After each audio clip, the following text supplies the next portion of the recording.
Miguel, ano-anong mga insidente ng anti-Semitic attacks ang naitala dyan sa Europe at Canada?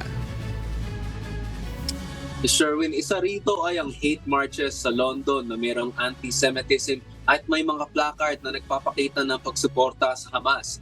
Ayon sa spokesperson ng Campaign Against Anti-Semitism, pinapayuhan ang Jewish children na itago ang kanilang school blazers dahil umano sa pag-atake na nagaganap sa mga synagogues at kosher shops.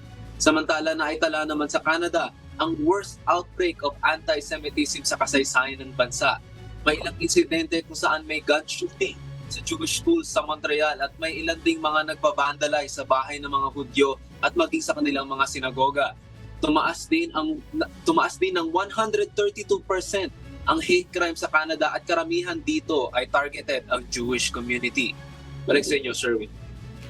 Yes, Miguel, meron na bang naging aksyon ang mga otoridad para hindi na tumaas pa yung bilang ng mga ganyang insidente, Miguel?